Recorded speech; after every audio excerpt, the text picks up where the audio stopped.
Hola, bienvenidos a la Semana del Terror. Hoy vamos a continuar con historias de Halloween. Noches de fiesta que acabaron en crimen. Noches donde la gente cambia caramelos por un sencillo truco o trato. Donde la fantasía cobra un especial sentido y podemos ser quienes queramos ser. Una enfermera asesina, Freddy Krueger, Beetlejuice como fui yo la semana pasada. Fantasías para muchos, pero que para algunos tristemente se convierten en realidad. Halloween, la noche más terrorífica del año, que termina siendo la noche más terrorífica de sus vidas. Mi nombre es Susana García y esto es Más allá del crimen. Vamos con las historias de hoy.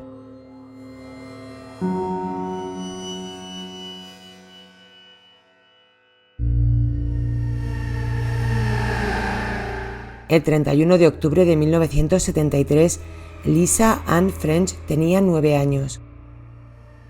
La noche de Halloween, Lisa quería disfrazarse de mariposa. Tenía planes para pasar la tarde en casa de una amiguita y luego salir las dos al famoso truco o trato a conseguir muchos caramelos. Los planes de Lisa se torcieron aquella tarde por varios motivos. El primero es que su madre no la disfrazó de mariposa, sino de trabajadora inmigrante, que no se le parece en nada. El segundo motivo fue que a su amiga, con la que iba a pasar la tarde, la habían castigado, y eso significaba nada de truco o trato. Bueno, pues a problema solución es lo que debió pensar esta chica. Lisa no podía ir de mariposa porque hacía mucho frío y su madre pues quería que no se pusiera enferma, pero iba de jobo, que es así como se conocía el término de obrero inmigrante, y no podía ir con su amiga, pero podía ir sola.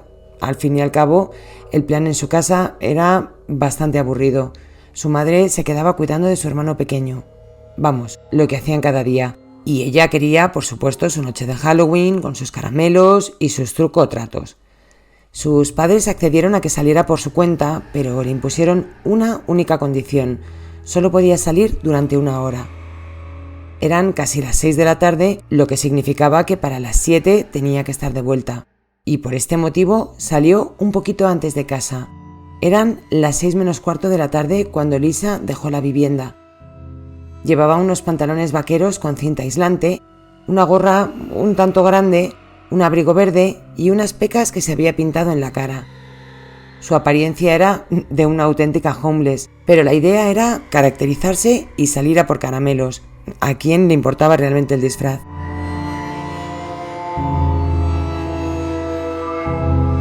La primera casa que visitó era de una profesora de un colegio local, que muy amablemente le dio unos caramelos. Después paró en otra vivienda, la de una compañera de clase, donde también recibió su dosis de candies. La tercera casa era la de un conocido de la familia, Gerald Miles Turner, quien invitó a Lisa a pasar a casa a coger algunas chuches. Cuando llegaron las 7 de la tarde y la pequeña no había regresado a su casa, su madre se preocupó. Intentó darle un poco más de margen y confiar en ella, pero a las 10 de la noche Lisa no había vuelto. Llamaron a la policía para denunciar su desaparición y la noticia ya corría entre el vecindario. Los niños fueron llamados de vuelta a sus casas y para cuando la policía se puso a buscar por el vecindario, ya no quedaba ni un pequeño en las calles, pero ni rastro de Lisa. La mañana del 1 de noviembre, 5.000 voluntarios se unieron a la búsqueda. La Policía Nacional hizo lo mismo al día siguiente. Se unieron especialistas a caballo para buscar por las áreas más rústicas, también helicópteros. El 3 de noviembre, a unos 10 minutos de donde vivía Lisa, un hombre, Gerald Brown, conducía su tractor por una carretera secundaria cuando avistó 2 bolsas de basura. Se bajó a recogerlas. Estaban en un sitio muy poco habitual y quería retirarlas del camino. Se le hizo raro que estuvieran allí y además una de ellas pesaba muchísimo. La primera bolsa que abrió contenía un disfraz de hobo y la segunda el cuerpo sin la niña. Inmediatamente llamó a emergencias y los agentes se dirigieron a la zona. Allí confirmaron que el cuerpo encontrado era el de Lisa Ann French.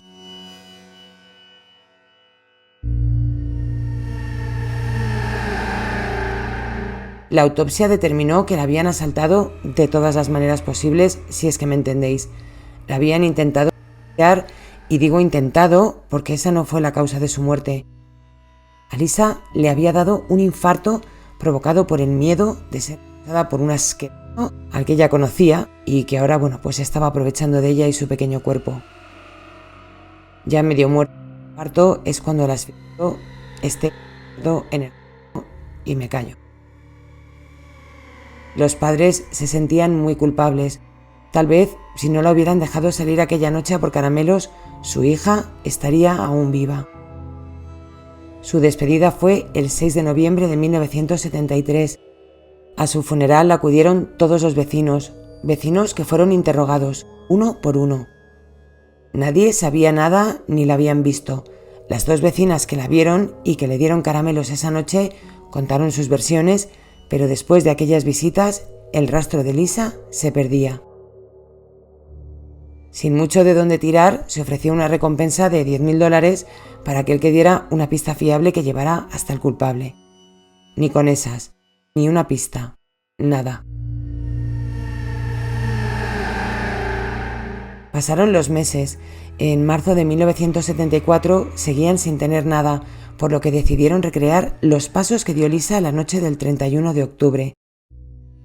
Sabían que había ido a 2 casas, por lo que volvieron al punto de partida. Hablaron con los vecinos una vez más. Sea lo que sea que le pasara, tuvo que ser allí cerca. Ahí tenía que estar la clave de todo. Siguiendo los pasos de Lisa del 31 de octubre de 1973, llegaron a una vivienda en concreto. En esta casa, Gerald Miles Turner, ese mismo que la invitó a pasar a casa por chuches, sí, ese mismo. Gerald, vivía con su novia y una hija que acababan de tener, prácticamente una recién nacida. La pareja conocía a la familia de Lisa, habían vivido en el mismo dúplex tiempo atrás. A Lisa le encantaba pasar tiempo con Gerald y se lo pasaba realmente bien con él. Lo que nadie sabía es que Gerald ya había sido acusado de intento de lo que ya sabéis a una chica que trabajaba de niñera de 15 años el año antes de desaparecer Lisa. No había sido condenado por ella y nunca se le juzgó, y este hombre quedó libre. Pero su denuncia sí quedó y la policía lo sabía, por eso querían volver a hablar con él. Era la segunda vez que hablaban con él y le pidieron que les acompañara a comisaría. Lo que sacaron en claro es que Gerald estuvo solo en casa parte de la tarde. Su novia regresó a eso de las 7 de la tarde, la hora en la que Lisa tendría que haber estado en su casa. La pareja tenía que ir a visitar a la familia de la novia, pero Gerald le dijo que no podía ir. Se encontraba algo enfermo y prefería quedarse en casa. La chica se fue sola con la pequeña que ambos tenían en común y Gerald volvió a quedarse solo. No recordaba si Lisa había ido a su casa por caramelos. Claro, pasaron tantos niños que no se acordaba. Le hicieron la prueba del polígrafo. La primera vez que se la hicieron, los resultados fueron inconclusos. Y la segunda vez, cuando entraba a realizar la prueba, se echó para atrás. Lo hizo porque sabía que no tenía escapatoria y, por el contrario, confesó. Lo que le contó a los agentes fue que la noche de Halloween del 73 dejó la puerta del porche abierta. De esta manera los niños podían entrar a por caramelos ellos solos. Pero a Lisa ya la conocía, por lo que se acercó a hablar con ella cuando desde su sofá vio que la pequeña se acercaba a su casa. Hablaron un rato y después la llevó a su habitación, donde hizo lo que quiso con ella para luego acabar con su vida. Dice que se arrepintió cuando vio que no respiraba y que intentó reanimarla, pero que en ese preciso momento justo llegó su novia a casa para recogerle e ir a casa de unos familiares como ya tenían planeado. Asustado, llevó el cuerpo de la niña hasta su cuarto de baño. Le dijo a su novia que se encontraba mal y que se fuera ella sola. Entonces metió su cuerpo en una bolsa de basura grande y la llevó a un punto apartado, donde ya sabemos que la encontró un hombre, otro Gerald, casualidades de la vida, aunque este de apellido Brown. En el cuerpo de Lisa encontraron cabellos que correspondían a Gerald Turner, por lo que fue detenido el 9 de agosto de 1974. No tardó mucho en decir que había sido obligado a confesar, pero que él era inocente. Lo que pasa es que con ADN en el cuerpo de Lisa, este cortito de la vida fue llevado a juicio y condenado a 38 años y 6 meses. Un insulto. Pero no se comió una cadena perpetua al no haber habido premeditación. En 1992 le fue concedida la libertad condicional por buen comportamiento. Hago un alto aquí para especificar que este buen comportamiento al que se refieren es porque básicamente no se hablaba con nadie. Nadie le quería en la cárcel y por el hecho de ser un asaltador de menor era casi mejor que no abriera la boca, no fuera a ser que se la partieran. Se marchó a vivir a Milwaukee. Mencionaros que los hechos ocurrieron en Wisconsin. Le duró poco el chollo porque se pasó las normas de la condicional por donde le dio la gana y conservaba, o mejor dicho, almacenaba numerosas fotografías de niños. Le pillaron y en 1994 Gerald fue de nuevo enviado a prisión. En 1997 volvió a pedir la condicional, que le fue concedida a primeros de 1998 después de que un jurado no le considerara un depredador de niños. La diferencia entre esta vez que le dejan libre y la anterior es que había una ley que justo salió cuando le detuvieron que especificaba que cuando un depredador de chavales salía de la cárcel tenía que ir a un instituto mental, una institución mental, que es lo que había hecho la vez anterior. Pero en esta, al no haberle considerado un depredador, pues se pudo quedar libre, ¿vale?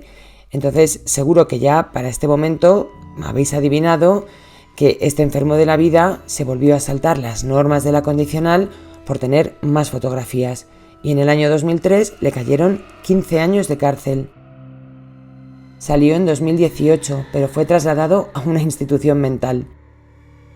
A pesar de todo, sus abogados siguen luchando para que pueda ser un hombre completamente libre.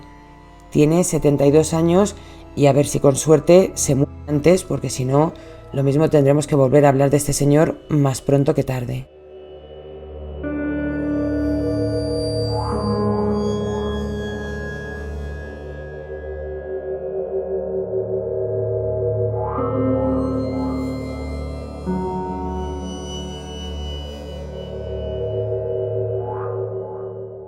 La segunda historia de hoy nos lleva al norte de Nueva York. 28 de octubre de 2019. Alice Beth Lamont, a la que todos conocían como Ali, era una joven de 22 años de lo más normal. Tenía su propio grupo de amigos, era una chica que ayudaba a los demás en todo lo que podía y soñaba con ser independiente y tener su propio apartamento. Y por eso se buscó un trabajo que le ayudara a conseguir su sueño. Antes de eso, se marchó a vivir con su mejor amiga para compartir gastos, pero ella lo que quería era estar sola, centrarse en sus estudios y en un trabajo. La contrataron en una pequeña tienda muy cerca de donde compartía piso. La chica no tenía coche y el hecho de que su trabajo estuviera a un paseo le venía como anillo al dedo. Era la tienda del metro, se llamaba Local 9.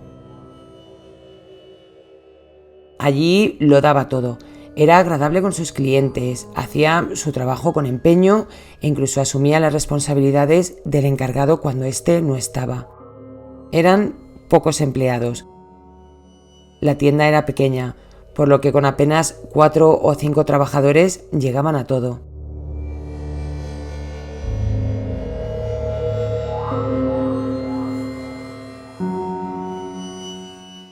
Ali era una joven muy llamativa.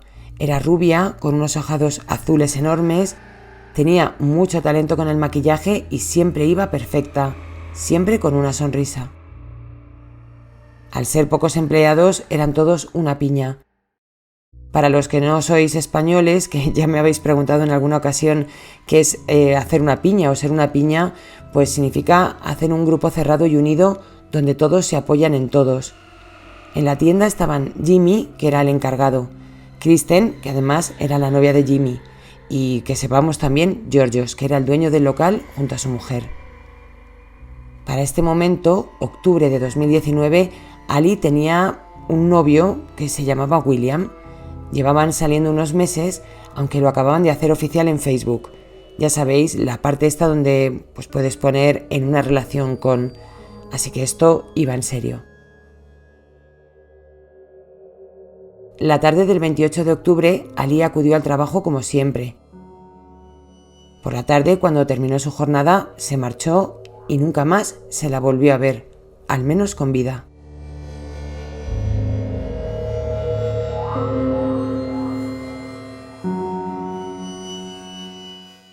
El 29 de octubre, la hermana de Ali llamó preocupada a la policía. El agente que atendió la llamada decidió acercarse hasta la dirección que tenían registrada de Ali.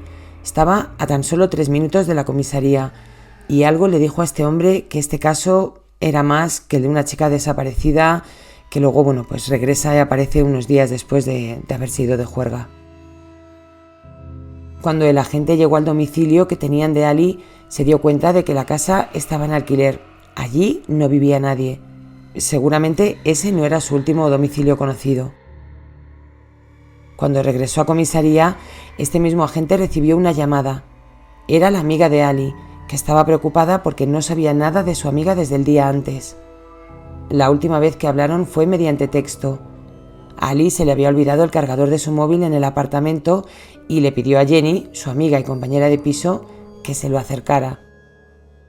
Serían las 4:30 de la tarde cuando Jenny se acercó a la tienda.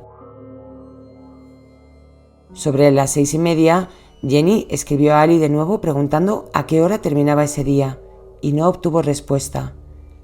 La tienda cerraba a las 8 de la tarde y ya era muy cerca de esa hora.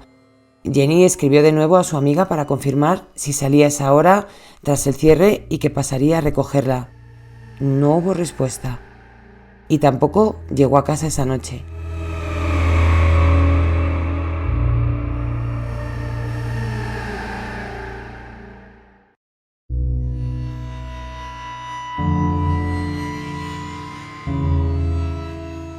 Por la mañana, después de comprobar que Ali no había llegado, Jenny se acercó al Local 9 a ver si estaba allí, si había comido fuera, para preguntar cuándo la habían visto por última vez, por lo menos. En la tienda estaba el dueño, Georgios, quien le confirmó que ese día libraba y que no la había visto desde el día anterior.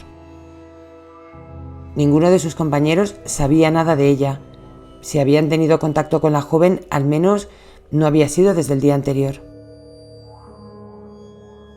2 detectives tomaron el mando del caso y, como en la anterior historia que os contaba, decidieron empezar por el principio. El principio era su amiga Jenny, la que vivía con ella y lo sabía todo de la joven. Ella les contó que no había nada inusual en ella, que durante los últimos días se había comportado como siempre y que incluso tenían las dos planes de Halloween junto a la hija de Jenny. Tampoco había nada que la pusiera nerviosa. Cuando los agentes buscaron en sus archivos, encontraron el nombre de Ali vinculado a un incidente doméstico con su exnovio Tyler. Van a buscarle, pero no le localizan. La policía sabía que Ali tenía un novio nuevo y es cuando centran su atención en él. Pero William estaba muy preocupado por su chica. Había estado hablando con ella la tarde en la que desapareció y en un determinado momento sus respuestas dejaron de entrar. El chico tenía planes esa noche y se fue a pasar la tarde-noche con sus amigos. La pasaron en el cementerio. Ali solía ir a su casa muchas tardes después del trabajo o a dormir algunas noches con él, pero dice que para cuando regresó de la quedada en el cementerio, Ali no estaba allí. Siguió sin responder, ni esa noche ni la mañana siguiente, cuando ya preocupado decidió salir a buscarla por su cuenta, que es cuando la policía justo acude a su vivienda la noche en la que desaparece la chica.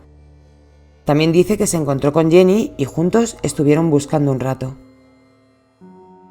No parecía culpable y sus explicaciones sonaban creíbles, por lo que no le detuvieron, aunque le mantuvieron en su radar. Para entonces, los medios locales ya saben de la desaparición de Ali y están publicando la noticia. La gente tuiteaba sobre el caso. Jenny y su hermana pedían la ayuda de la gente para que la buscaran. Su móvil había dado señal a poco más de 6 kilómetros de la tienda, pero ¿cómo había llegado hasta allí si no tenía coche? La señal se había producido a las 7 de la tarde, pues entonces eso significa que salió antes de terminar su turno. Gente de la zona donde su móvil había dado señal se ofrecieron para ayudar, pero es que era una zona realmente apartada de todo y una zona pues boscosa, frondosa, llamadla como queráis, no había nada allí. En este momento apareció el exnovio de Ali, quien les contó el incidente que habían tenido, pero que nunca más habían sufrido ningún percance ni discusión que se les hubiera ido de las manos. La discusión se había producido porque Ali se había enterado de que este chico le había sido infiel con una amiga. Desde ese momento, él se desentendió de ella, ni se seguían en redes. Incluso Tyler comentó que la tenía bloqueada en el teléfono. El chico parecía estar contando la verdad y no fue detenido. La chica había desaparecido al salir del trabajo, por lo que volvieron a centrarse en Local 9. Acudieron una mañana que la tienda estaba cerrada por reformas. En los contenedores situados en la parte de atrás se encontraron con Kristen, la compañera de trabajo de Ali y la novia del encargado, Jimmy. Cree que Jimmy puede darles más información, puesto que la tarde que desapareció Ali, él estaba trabajando y les facilitó su número de teléfono. Ni él ni el dueño devolvían las llamadas a los agentes. Cansados de esperar, los investigadores volvieron a la tienda. Georgios, el dueño, les contó que Ali estaba pasando por una depresión, que la quería como una hija y que la tarde que desapareció tuvieron un percance con una máquina, pero que viendo cómo se sentía de mal, le dijo que se podía marchar y que antes de marcharse le hizo un préstamo. Dice que le dejó unos $500 por adelantado para que ella, pues pudiera independizarse, que era lo que ella quería, y sentirse un poco mejor ya que estaba atravesando esta mala racha. Ese día era día de pago y Ali no cobró la nómina, lo que se hace también raro porque si lo que necesitaba era dinero, lo lógico es que se llevara los $500 de préstamo más su nómina para tener cuanto más posible. Extraño. El préstamo lo devolvería cobrando $50 menos cada mes durante 10 meses de su sueldo. Este Giorgio se mostró colaborativo con la policía y se puso a su disposición para lo que pudieran necesitar.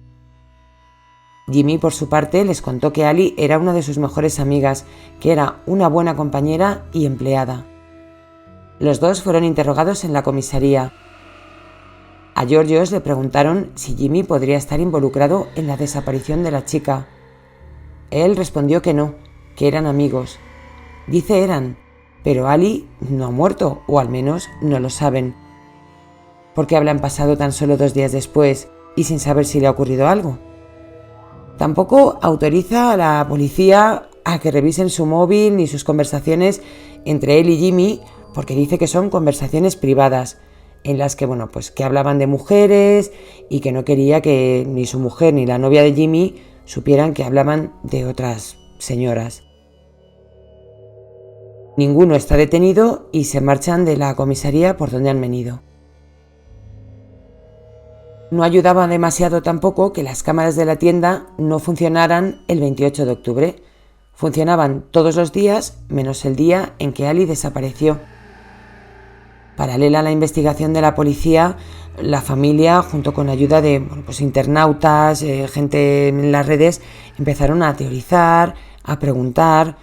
Algunos mostraban su preocupación porque decían que cómo podía estar la tienda de reformas justo al día siguiente de que no se supiera nada de Ali.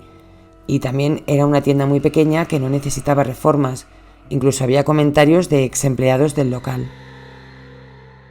Debido al estado de embriaguez de Jimmy, el día que le interrogaron, decidieron hacerle una nueva visita. Estaban de suerte porque ese día no había bebido, aunque claro, era muy temprano por la mañana. Eran como las 10 cuando le llevaron a comisaría a testificar de nuevo. Se mantuvo en sus 13 y pidió ayuda, por favor, para buscar a su amiga, y él, decía que no quería que le afectara su vida, que lo estaba pasando muy mal, y tampoco sacaron mucho más. Fue el día de Halloween, el 31 de octubre, cuando la hermana de Ali publicó un post en Twitter anunciando que la policía había encontrado el cuerpo sin vida de la chica. Ali había sido hallada en Malta, Nueva York, en una zona a una cierta distancia de una autovía, en una zona empantanada y muy húmeda. Estaba en una poco profunda y cubierta de cemento, piedras, ramas y de todo lo que había por la zona. Elizabeth Lemont Ali había muerto de un fuerte golpe en la cabeza. Ahora buscaban a uno o varios asesinos. Las cámaras de la tienda sabemos que no funcionaban el 28 de octubre, pero las de una tienda cerca sí, la de justo enfrente. En ellas se ve cómo a las 6 de la tarde Giorgio sale de su coche donde le espera alguien. Parece que le lleva a su casa y vuelve al local poco después o antes, más o menos, en torno a las 6:15. Allí le está esperando Jimmy y a Ali no se la ve en ningún momento. Jimmy se montó en el coche y los dos se marcharon a la parte trasera de la tienda, donde ya ninguna cámara les pudo captar. No salieron de allí hasta después de las 8 de la tarde y se sigue sin ver a Ali. Recordemos que la última vez que contestó a su chico fue a las 6:30 más o menos, que sería la misma hora a la que entraron los dos en la tienda por la puerta trasera. También saben que la señal de su móvil ha sido detectada en una zona cercana a donde habían encontrado su cuerpo, por lo que saben que salió de la tienda de alguna manera. ¿Lo hizo en el maletero del coche, tal vez?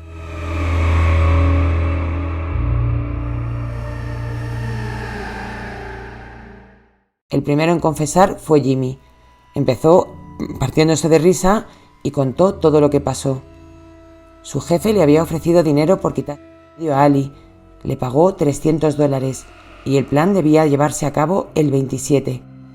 Pero cuando llegó ese día, Jimmy se rajó.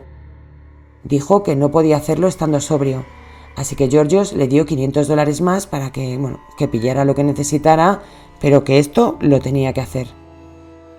La tarde del 28 de octubre fingieron que la máquina de refrescos se había roto. Cuando estuviera Ali de espaldas, Jimmy le daría un golpe en la cabeza con un bate de metal que tenía en su coche. Primero había que cubrirle la cabeza con una bolsa para que no salpicara la cosa demasiado. A pesar del tremendo golpe que le debió fracturar algunos huesos, Ali se revolvió. Fue entonces cuando le puso la bolsa en la cabeza. Entonces entró Georgios, quien intentó asfixiarla y le dio 3 golpes más en la cabeza. La chica seguía luchando por su vida y fue Jimmy el que le dio en la cabeza con un martillo, y Georgios terminó dándole una y otra vez. La escena era un caos con tanta sangre. Antes de llevarse su cuerpo, Georgios le metió la mano en el bolsillo, le quitó los $500 que le había prestado y, fueron a comprar productos de limpieza. Medio limpiaron la escena y después la metieron en el coche. Condujeron hasta Malta y allí dejaron su cuerpo. Los policías estaban flipando en colores, tanto que no sabían siquiera si lo que contaba Jimmy era verdad, pero este les dio la pista. Recordaba dónde había tirado el bate que habían usado para acabar con él, y justo allí la policía lo encontró. Estaba flotando en un lago. Su confesión era por tanto real, y cuando se iban de la zona con la prueba del delito, Jimmy les apuntó a una zona cercana donde al parecer se había deshecho de otra bolsa. Y allí estaba la bolsa. Dentro un trozo de moqueta, guantes, productos de limpieza y otros enseres que habían utilizado esa noche. Y muy cerca de allí el cuerpo de la chica. Fue él el que llevó a la policía hasta la poco profunda donde la habían dejado. El siguiente en ser interrogado fue Georgios, a quien para este momento ya le habían cogido las cámaras de Walmart, donde compró cinta aislante y un montón de artículos que usaría después y que fueron hallados en las bolsas de basura.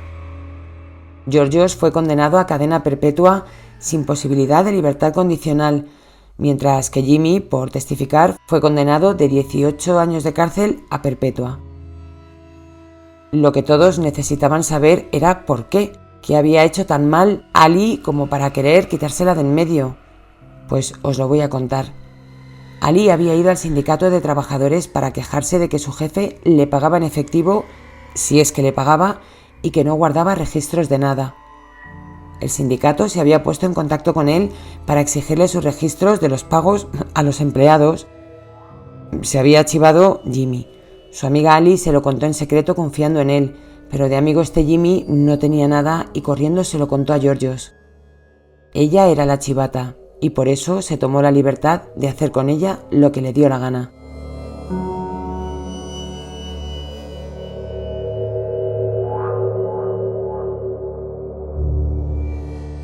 Dos historias de Halloween muy tristes, dos vidas arrebatadas antes de poder celebrar el día que se convertiría en el último día de sus vidas.